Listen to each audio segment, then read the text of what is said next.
Oh, hi, I didn't see you there.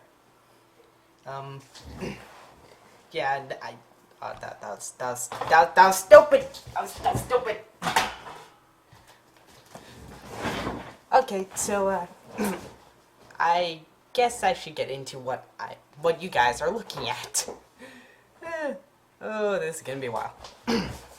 Okay, so, a little background. One, this video is gonna be a little different because, as you can see here. And, two, this is about shape-shifting. Yeah, one of the most useful and versatile powers out there. And what does this have to do with it? Well, it has to do with classification. Yeah, I know, super boring. I get it, but please don't click off. I get that this may seem boring at first, but hear me out. As soon as I saw the way that shape-shifting is classified now, it's classified as 3 different abilities. Yet elongation, got elasticity, and all this other crap. And I just, as soon as I saw it, I was like, what are these people doing? Really, I actually thought that. There's like several other abilities associated with shape-shifting, like DNA shifting. I can get that. It's associated with animals. I can definitely see that happening. And then there's density shifting. That's not even shape-shifting. That's just passing through walls. Like,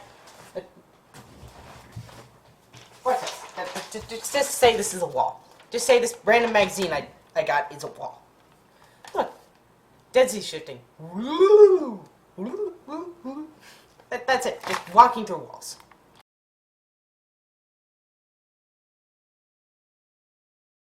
And so, a while ago,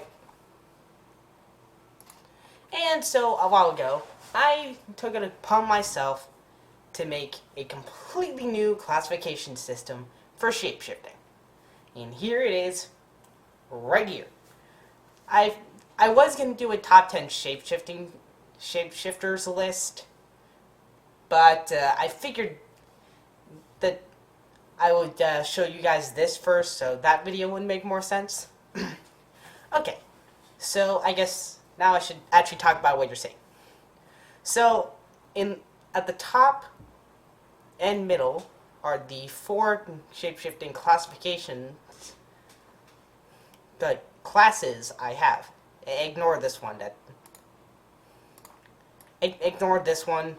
I revised my list, and that one's no longer valid. So kind of just ignore that was there. Okay, so first you have organic, phyto, bio, and omni. And I know that those names sound very, very strange, except for bio and omni. I think those are kind of self-explanatory. And then these 3 things on the side. Those are subcategories. And I guess I should actually talk about what these other shapeshiftings are. Well, that is a very good question.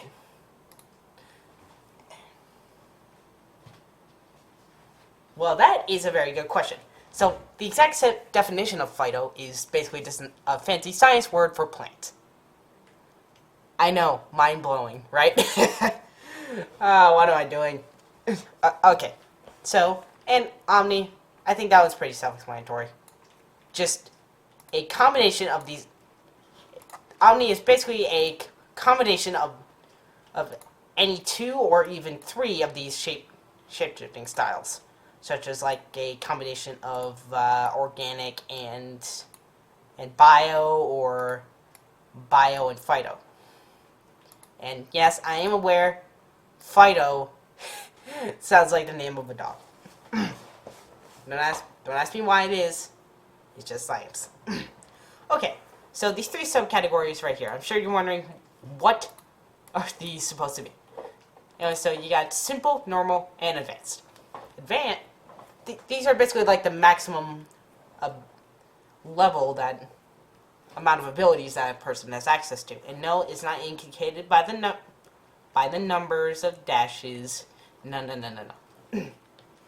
It's kind of just, I figured with this classification system, it, like, one thing could seem more, like, more interestingly confusing than another. Like, SpongeBob. Yeah. Everyone's seen that he can change his body in one way or another, but we don't know the exact, like, how do you say, oh yeah, we don't know the exact limit to his abilities. Like, can he turn into a boat made of metal? Can he turn into a jet plane? No one entirely knows what he can do. So I figured I would just take. So what I figured I would do is make 3 subcategories to kind of differentiate between them. Okay, so I guess I should start talking about these types of shapeshifting. About styles. Now.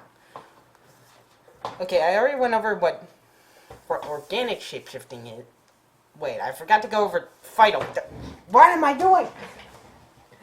Okay, phyto shapeshifting and bio shapeshifting are pretty similar to one another. Phyto is like organic shapeshifting, but instead of stretching out like skin, bones, and whatever's underneath, you stretch out a vine, piece of wood, basically anything that is organic and comes from plant, you can turn into, or gain any biological advantages that come with that species of plant. And same goes for bio, except instead of plants, it goes for animals. I know, very self-explanatory. And bio shapeshifters also get any natural advantages that come with that species. Like if they had decided to use their shapeshifting to give them a scorpion tail, then they would get the venom inside of that tail, or like any toxins or just anything poisonous or any biological advantages that come with that animal. Boom, they can use. Although these two do come with one drawback. Since there are lots of different species of plants and animals in the world, first, that person has to either look at a photo or the actual thing, and then they are able to use that ability. I'm not saying that this is always the case. I'm just saying it is sometimes the case. Well, I guess more, it's the case that makes the most sense. Okay, now, where was I? Oh, yes. But there is also a drawback for that. If a species is extinct, then you have to physically see the bone structure or just anything related to that species. You have to look at. It could be bones. It could be it could be bones. It could be the squishy stuff inside. It could be a piece of hair. Literally anything. You look at it and you get whatever that species is able to do. Okay. Anyways, that's my little rant of these two. Oh, and also, what would make the most sense is the fact that they are unable to use the abilities of that animal from just a drawing. Like, say you get a drawing of a lion. Say you get a drawing of a lion. Okay, let's say you get a little picture from your baby cousin that resembles a lion. If you have never seen a lion before, you are not able to use the abilities of a lion because it is not the real thing. It is not a photograph, and it is not the real thing. If it resembles that creature, then it does not count. And even if it's drawn in extreme detail, it does not count. This makes the most sense because you would have to physically see that creature in order to take in any genetic structures that go with that species. And Same goes for Fido shapeshifting. This is getting way too boring. Okay, I guess I should actually talk about these subcategories and what they can do for each shapeshifting. But I won't be talking about Omni since I already kind of went over that, and there isn't exactly anything else I really need to talk about. There isn't even any simple, normal, advanced shapeshifting styles for Omni. It's kind of just what these three shapeshiftings can do, not Omni, because Omni is just a combination. Down here is just some examples of how I'd write out that person in their shapeshifting. Okay. Enough jibber jabber about what these shapeshifting can do normally. Let's see what their simple, normal, and advanced counterparts can do. Okay, let's start with organic shapeshifting because that's the one that's the most common and easiest to recognize. So for simple, I would say there's a few different ways you could go about doing this. One, you could use your shapeshifting to change sizes, or change sizes of certain parts of your body, like being able to grow your hands and feet, and stuff like that. You could only be able to expand or shrink, elongate or shorten parts of your body, like your arms or your legs, or your little fingies. Yeah, little meat sticks. Or you could just be able to mimic appearances of others. Yep. And simple is a little boring, but that's kind of the same for Fido and Bio. Okay, and normal class Bio shapeshifting. It's kind of just like what you would normally see of that type of shapeshifting. Like Jake the dog. Jake the dog is a great example.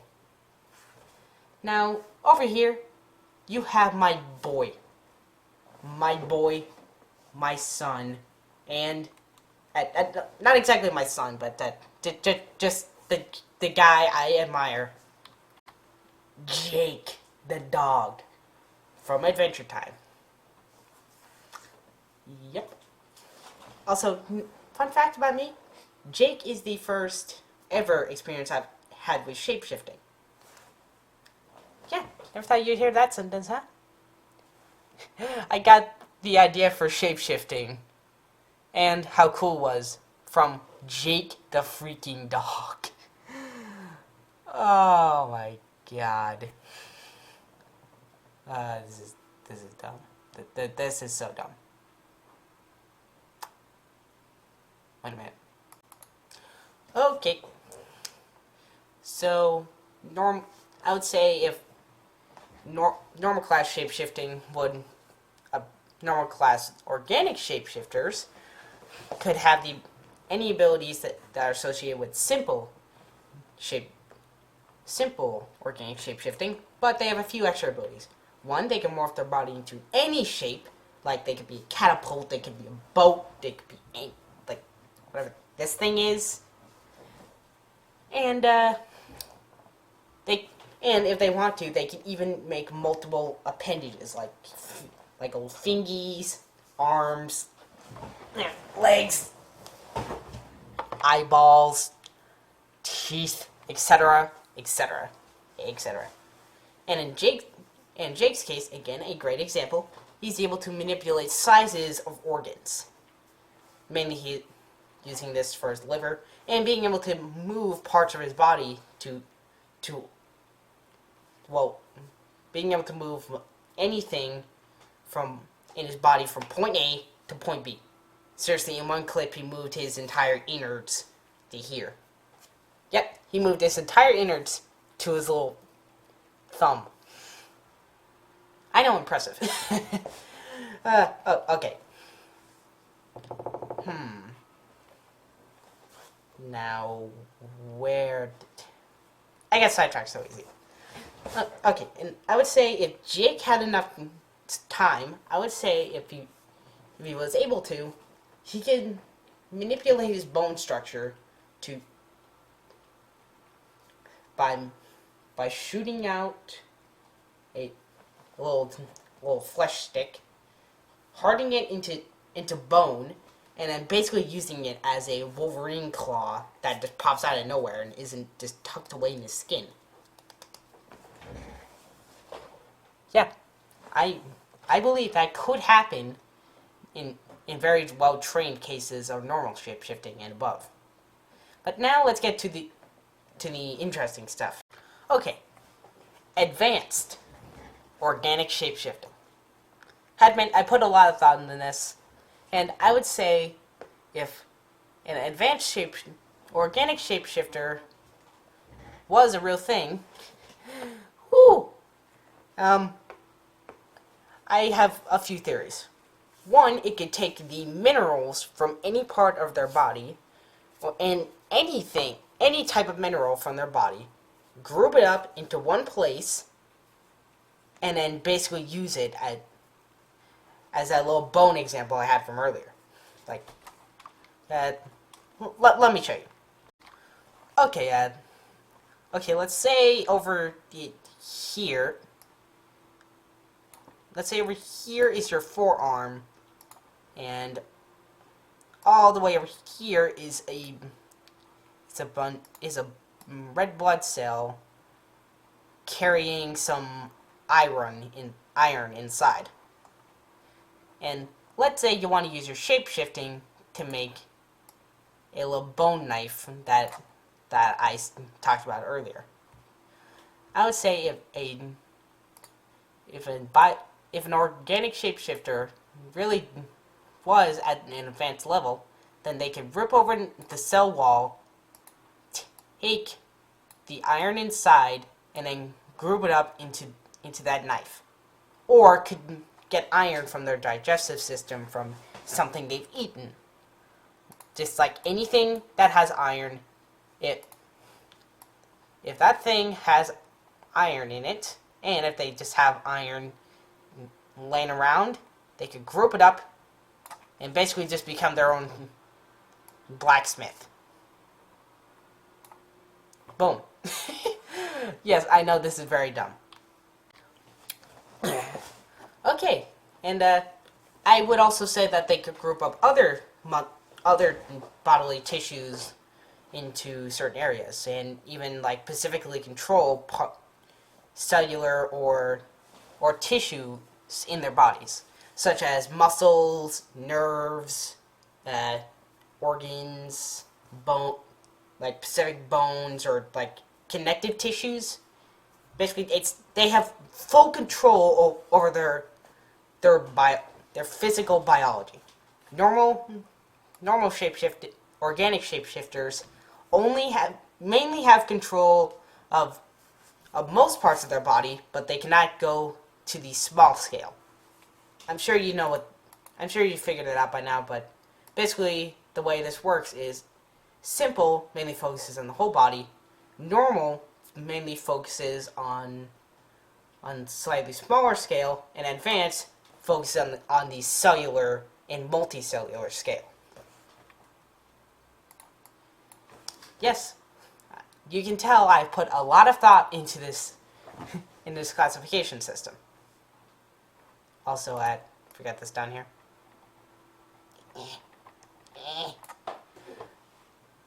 Whew.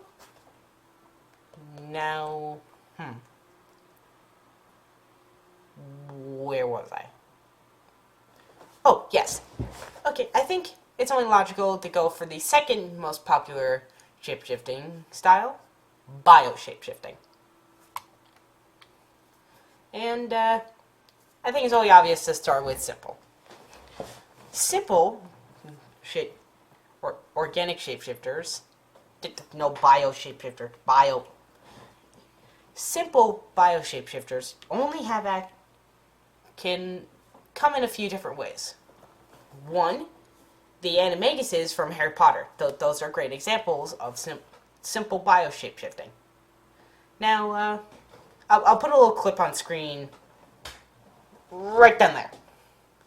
Okay, you see it? Good. As you can see, Professor McGonagall is just... Wait. How's this Professor McGonagall? It's a cat. But wait for it, wait for it. Ooh, ooh, it's Professor McGonagall in disguise. She's a cat. That's basically what a bio shapeshifter with simple levels of control can do. They can either only transform into one animal, or they could transform into that animal and their close relatives. Like, say you could transform into a husky. You could also transform into a poodle or a chihuahua or just any dog, since they basically come from a common wolf ancestor. Yep. If they're closely related, then that person can turn into them in some cases. And the third case, that person can turn into any animal they want, but only in their true form. And when I say true form, I mean, well, you can only turn into, like, either a cat, a fish, or a shark. You can't, like, just combine the three together. That's what I'm saying. You can't just, like, make some weird combination of animals. You can either only turn into one of these at a time. Like, you can only turn into a goldfish, a cat, or a shark. You gotta pick one.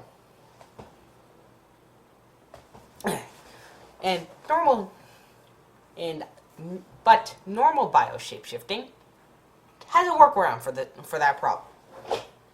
Okay, so like I said, a simple bio shapeshifter can only turn into the true form of an animal. But like I said earlier, it goes from body to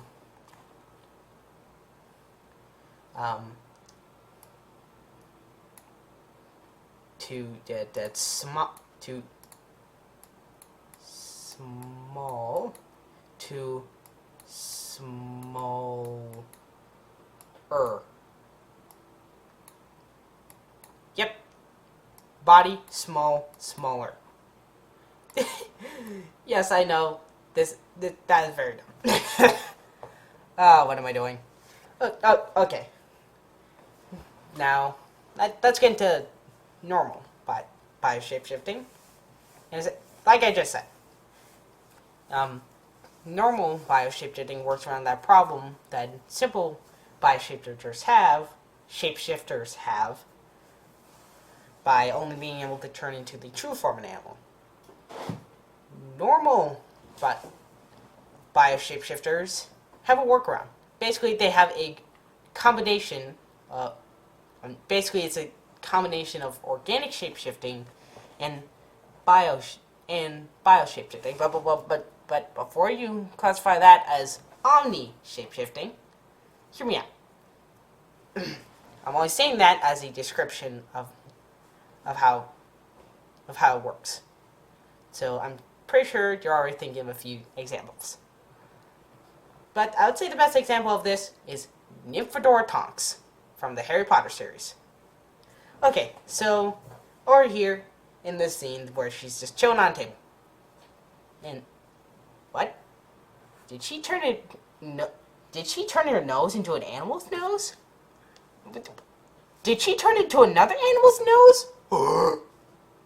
Again? Yeah, you can see where I'm going with this. Basically, she has complete control over what part of her body turns to an animal. Like, she can have a fish tail, some bat wings, and some little hamster paws for hands, and like a little tentacle for a nose. Or maybe like even a horn as a peg leg. Okay. Now you can definitely see where I'm going with this. And normal class bio shapeshifter can turn any part of their body into an animal's. And they can even have multiple limbs. But the catch for that is they can only have a maximum of about 16 limbs. Or whatever animal they have access to that has more than just 4 or 5 limbs. Like if you have access to a scallop, you can't have any extra limbs because the scallop has 0. If you have an octopus, you can have a maximum of 8. If you have a centipede, then wolf. If you turn into a centipede, you're kind of gonna end up maxing out that limb count. And like I said before, all these do have access to all these examples of subcategories do have access to the previous one's abilities, such as an advanced Phyto Shapeshifter still has the abilities of a simple Phyto Shapeshifter. It's kind of just like the maximum amount of it's kind of like their maximum of how well they can use their shapeshifting. And not through training, just like how good their shapeshifting is in general. I think now it's only right to talk about advanced. And it's like I said, it goes the way this works is it goes from body to small to smaller for the subcategories. And now let's go to the smaller scale, as now they have complete control over their cells. They can turn to animal cells to aid in many bodily processes, such as digestion. They can have special enzymes to digest any type of food. Like you could eat a frickin' leaf and still be fine. Yeah. But only if they have access to an animal that eats leaves, or if they eat grass, then they can actually get nutrients if they go for the cow's root and grow an extra few stomachs to aid in digestion. Yeah, I know. Very strange. But as I like to say sometimes, you give evolution enough time and it'll prove anything wrong. Well, not exactly anything, but you get the idea. Give evolution enough time, and it will make the impossible possible for an animal or just a species in general. Now, where was I? Oh yeah, and they can even use it for offense, as I mentioned before. For bio and phyto shapeshifting, if they have access to plants and animals, they have any biological advantages that come with that animal, like toxins, poisons, stuff like that. But they can also have access to special cells if they're advanced or normal. Well, you get the idea.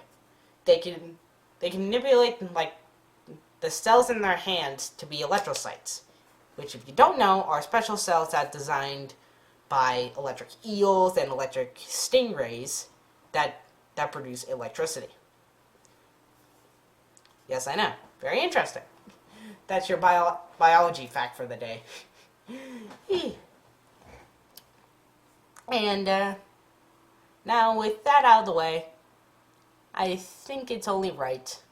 Oh, and I think I also forgot to mention this, but for advanced, they also have access to some other abilities that I haven't thought of yet. But I would say they also have a workaround from that maximum limb count I said for normal bio shapeshifters. Like they can have like basically infinite limbs, like an organic shapeshifter has. But now I just like to say a good example for advanced bio shapeshifters would be that this lady from the Mulan movie from 2020 or 2019. I don't know, I forgot the year. From, well, the live action version. In that movie, we see it's something that I've personally found a little strange, but we're going to go with it. A chi-wielding crazy lady that can do this. You see that? That is not something a bio-shapeshifter should be able to do.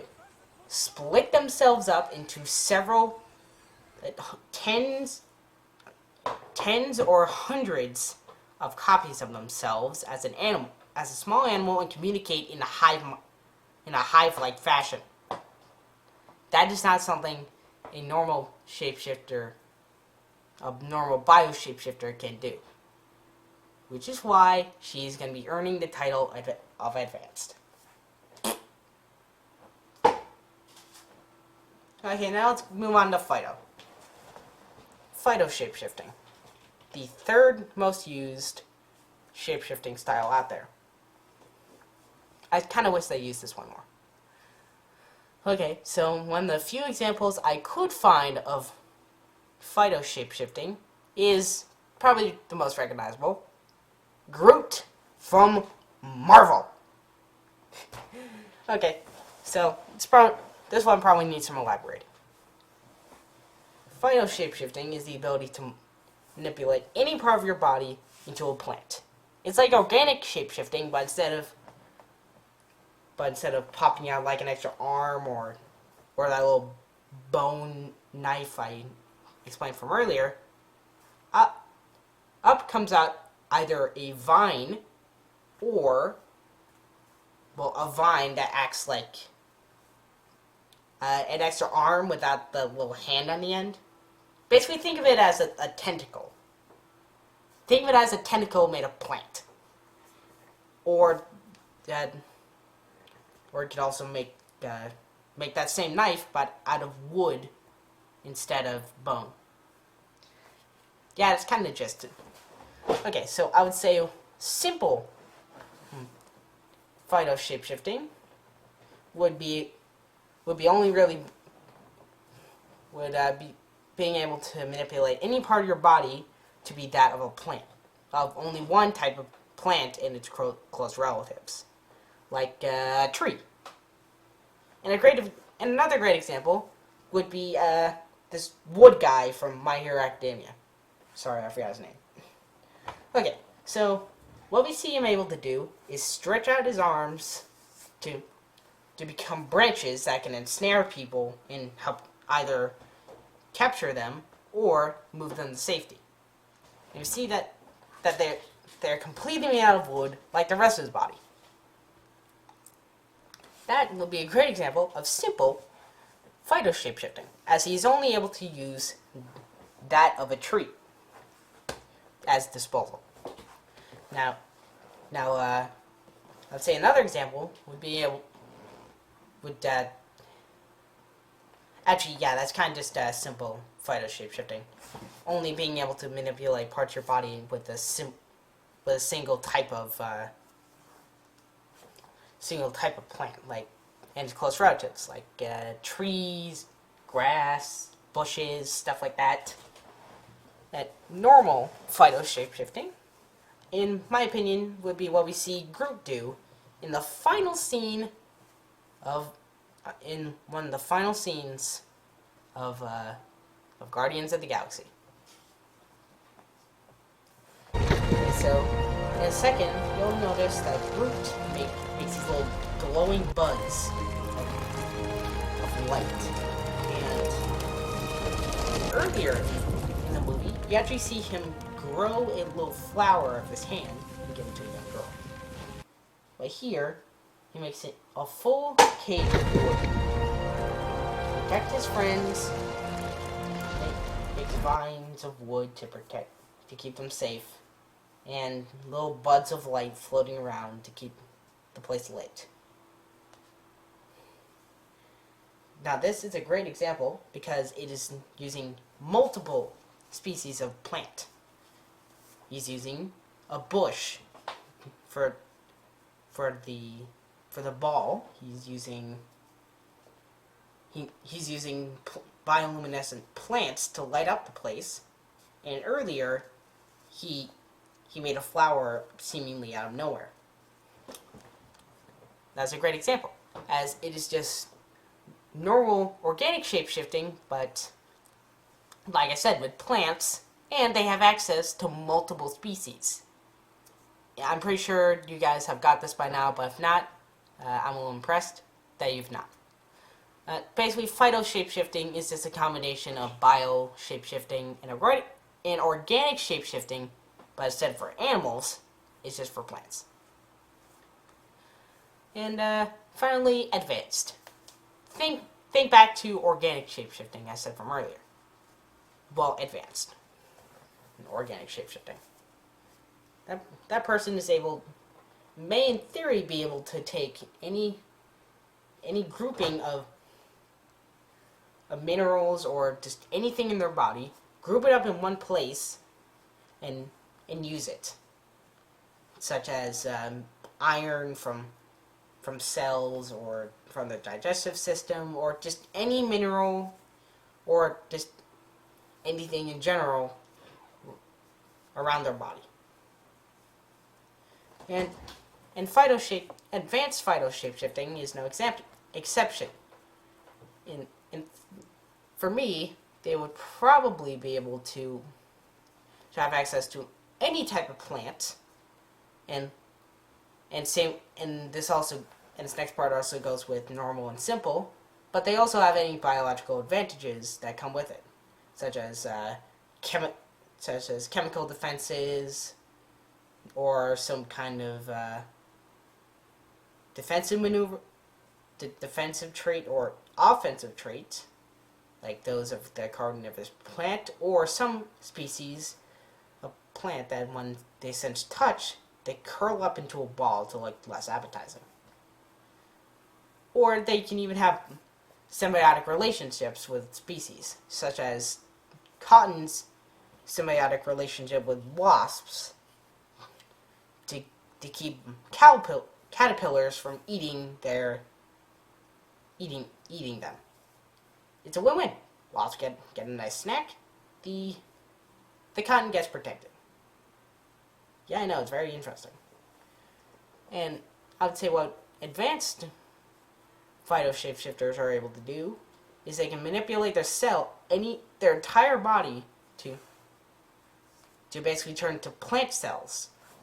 Half human, half plant. Their cells will have a thick outer wall, or cell wall as they're called, and they also have chlorophylls. Yeah, or chloroplasts. Yeah, chloroplasts, which are special cells that they use the sun to power a chemical process called photosynthesis to allow the plant to make its own food, also known as an autotroph. I'm kind of a biology nerd.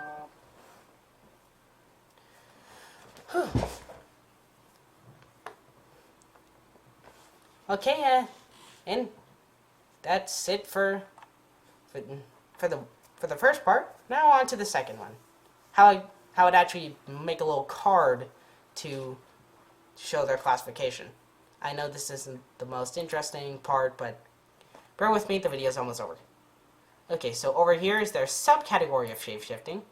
As you can see, this one, well, is actually phyto shapeshifting. I just wrote it wrong in the early draft of this. Okay, over here is their type of shapeshifting, and next to, but usually on the left side of the shapeshifting, is their subcategory. Or here is their age, their gender, and their name. And this is an example of an omni shapeshifter. Oh, also ignore this one.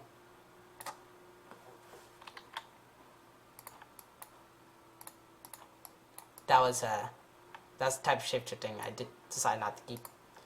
Okay, over here is the type of shapeshifting that they have, and here's their subcategory. That's it. That you can't just display both types of shapeshifting along with their age, gender, and name. Okay, that's it. That is my shapeshifting classification system. And I promise, next time, I will do a top 10 shapeshifters list. Peace out, and I'll see you next time.